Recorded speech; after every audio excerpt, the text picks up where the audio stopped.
తెలంగాణలో తొలి విడత పంచాయతీ ఎన్నికలు కాసేపట్లో ముగియబోతున్నాయి. ఉదయం 7 గంటలకు ప్రారంభమైన పోలింగ్ మధ్యాహ్నం 1 గంట వరకు కొనసాగనుంది. తొలి విడతలో 769 సర్పంచ్ పదవులు ఏకగ్రీవమయ్యాయి.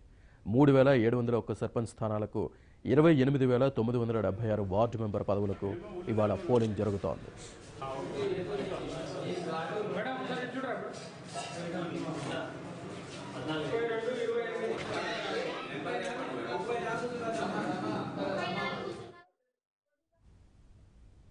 కరీంనగర్ జిల్లాలో పోలింగ్ ఎలా సాగుతోంది, ఇప్పటిదాకా ఎంత శాతం పోలింగ్ నమోదైంది తదితర వివరాలని మా ప్రతినిధి నవీన్ అందిస్తారు. ఓటీ నవీన్.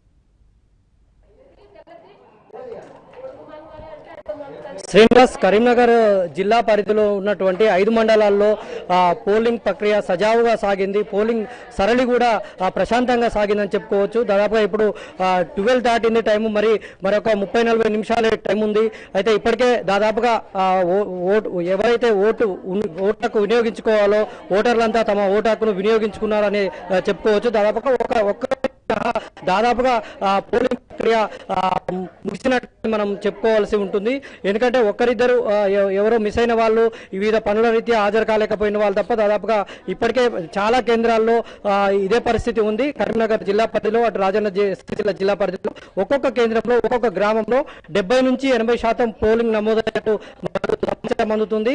యావరేజ్ గా చూస్తే 70% పోలింగ్ నమోదయ్యే అవకాశాలు అయితే కనిపిస్తున్నాయి జిల్లా వ్యాప్తంగా.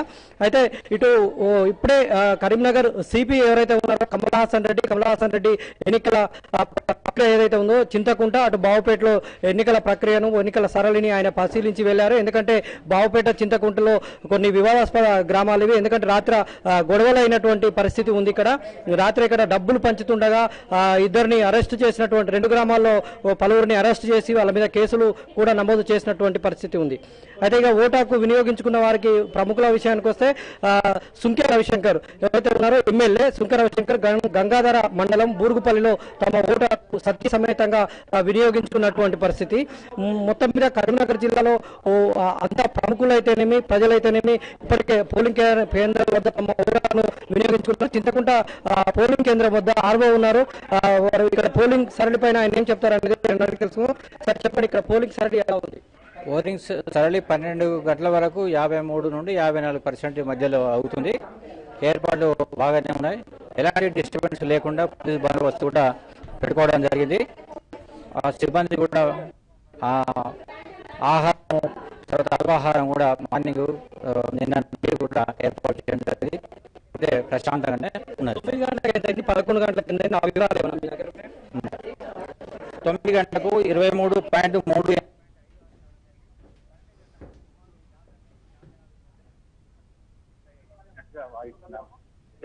1 వరకు ముగింపు సందర్భంగా పూర్తి డీటెయిల్స్ గా నేను తీసుకోవడం జరుగుతుంది. ఇంకా వచ్చే వాళ్ళు ఎవరైనా ఉన్నారా? ఓటర్లు ఇప్పటికే తగ్గింది, ఇంకా వచ్చే వాళ్ళు ఉన్నారా? ఏదో 1-2% గానీ అంతకంటే ఎక్కువైతే రాకపోవచ్చు. ఎందుకంటే బయట ఊళ్ళల్లో ఉన్న వాళ్ళు ఇప్పుడు చేరుకునే అవకాశం కూడా ఉంటుంది. వాళ్ళకి ఇన్ఫర్మేషన్ అడ్రస్ ఇవ్వడం మేము అనుకుంటున్నాము. 1-2% కంటే ఎక్కువ వచ్చే అవకాశం తక్కువ. ఒకరి ఓటు ఒకరు వేయడం కానీ, లేదంటే ఓట్లు మిస్ అయినటువంటి పరిస్థితి ఈ కేంద్రంలో మీకు ఏమైనా కనిపించిందా? ఒకరి ఓటు ఒకరు వేయడం అనేది 1% కూడా జరగలేదు. తర్వాత చాలా మంది అభ్యర్థుల పేర్లు మార్కుడు కాపీల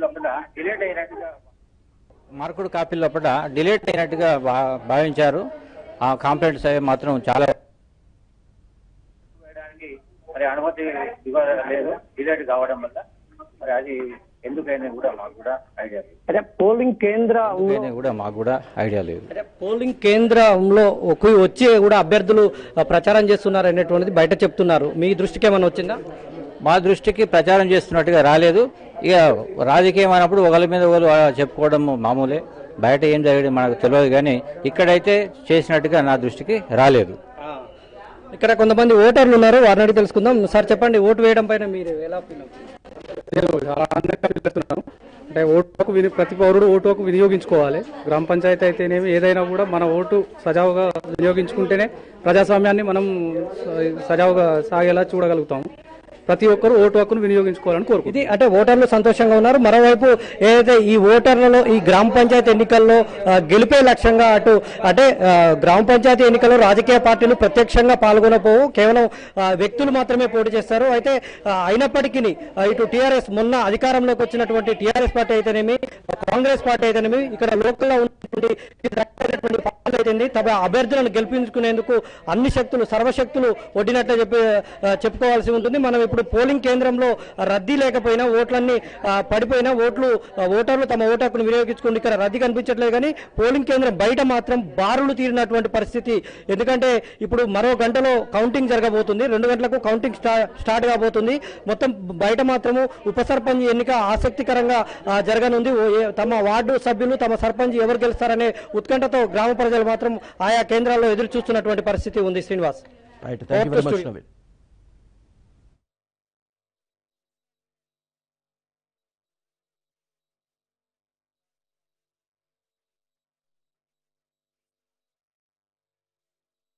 మంచిర్యాల జిల్లాలో పోలింగ్ సరళిపై మరిన్ని వివరాలు మా ప్రతినిధి మాంతయ్య అందిస్తారు.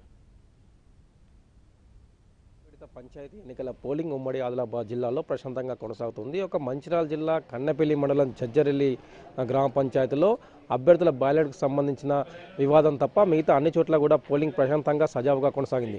మనం చూస్తూ ఉన్నాం, బెల్లంపల్లి మండలంలోని పాత బెల్లంపల్లి గ్రామ పంచాయతీ పరిధిలో ఉన్నాం. ఇక్కడ తమ ఓటు హక్కును వినియోగించుకునేందుకు పెద్ద సంఖ్యలో కూడా ఓటర్లు బారులు తీరారు. తమ ఓటు హక్కును వినియోగించుకునేందుకు కూడా ఉదయం నుంచే కూడా వారంతా కూడా క్యూ లైన్లో ఉన్నారు. మొత్తం మీద కూడా ఉమ్మడి ఆదిలాబాద్ జిల్లా వ్యాప్తంగా ఉన్న 376 గ్రామ పంచాయతీల్లో ఈరోజు తొలి విడత పంచాయతీ ఎన్నికల పోలింగ్ కొనసాగుతుంది. అదేవిధంగా 2600 వార్డు సభ్యులకు కూడా అదే సమయంలో ఎన్నిక కొనసాగుతుంది. మధ్యాహ్నం 1 గంట వరకు పోలింగ్ కొనసాగుతుంది. ఆ తర్వాత 2 గంటల నుంచి ఓట్లను లెక్కించేందుకు అధికార యంత్రాంగం ఏర్పాటు చేసింది. ముఖ్యంగా సమస్యాత్మక పోలింగ్ కేంద్రాలు అధికంగా ఉన్న మంచిర్యాల జిల్లాలోని బెల్లంపల్లి డివిజన్తో పాటు అటు కొమరంభీం ఆసిఫాబాద్ జిల్లాలోని కాగజ్నగర్ ప్రాంతాల్లోని 6 మండలాల్లో కూడా పోలీసు యంత్రాంగం పటిష్టమైన చర్యలు తీసుకుంది. గతంతో పోల్చుకుంటే పంచాయతీల పునర్విభజన తర్వాత చిన్న చిన్న పంచాయతీగా ఏర్పడడంతో ఈసారి పోలింగ్ ప్రక్రియతో పాటు కౌంటింగ్ ప్రక్రియ కూడా గంటల్లోనే ఫలితాలు తేలే అవకాశం ఉంది. మొత్తం మీద కూడా ఈ ఎన్నికలను ప్రధాన పార్టీలు ప్రతిష్టానంగా తీసుకున్నా కూడా అధికార టీఆర్ఎస్ పార్టీ ఇటీవల సాధారణ ఎన్నికల్లో గెలిచిన ఊపు మీద అధికార టీఆర్ఎస్ పార్టీ మొత్తం స్థానాలను క్లీన్ స్వీప్ చేయాలని చెప్పి భావిస్తూ ఉంది. అదే సమయంలో కూడా పట్టు నేర్పేందుకు అటు కాంగ్రెస్ కానీ ఇతర పార్టీలకు సంబంధించిన నేతలు కానీ ప్రయత్నాలు కొనసాగిస్తున్నారు. మనం చూస్తూ ఉన్నాం, అన్ని ప్రాంతాల్లో కూడా పోలింగ్ బూత్లన్నీ కిక్కిరిసిపోతూ ఉన్నాయి. ముఖ్యంగా ఎన్నికల బరిలో ఉన్న అభ్యర్థులు ఓటరు ఇంటికి వెళ్ళి తమకు ఓటర్లను కూడా పోలింగ్ కేంద్రాల వద్దకు తీసుకొస్తున్నారు.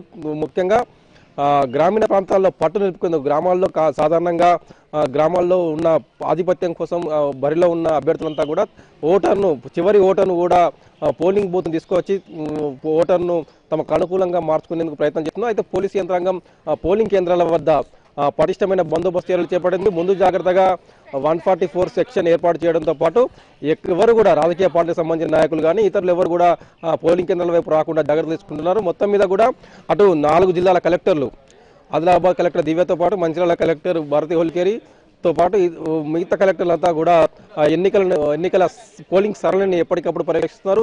ఆయా జిల్లాల ఎస్పీలు, మంచిర్యాల డీసీపీ వేణుగోపాలరావు ఎప్పటికప్పుడు పోలింగ్ కేంద్రాల వద్ద బందోబస్తును పర్యవేక్షిస్తున్నారు. మొత్తం మీద సాయంత్రంలోగా పోలింగ్తో పాటు కౌంటింగ్ ప్రక్రియ పూర్తి కానుంది. కొన్ని మేజర్ పంచాయతీల్లో మాత్రమే ఫలితాలు కొంత ఆలస్యంగా వెలువడే అవకాశం ఉంది. సాయంత్రం 6 గంటల లోపు ఈరోజు ఎన్నికలు జరిగిన 376 పంచాయతీల్లో 350 పంచాయతీల ఫలితాలు సాయంత్రం 6 గంటల లోపు వెలువడే అవకాశం ఉంది. వీడియో రాస్తూ మా అంతా ఏవినవరోతి మంచిర్యాల. ఇవి బులెటిన్ విశేషాలు చూస్తున్న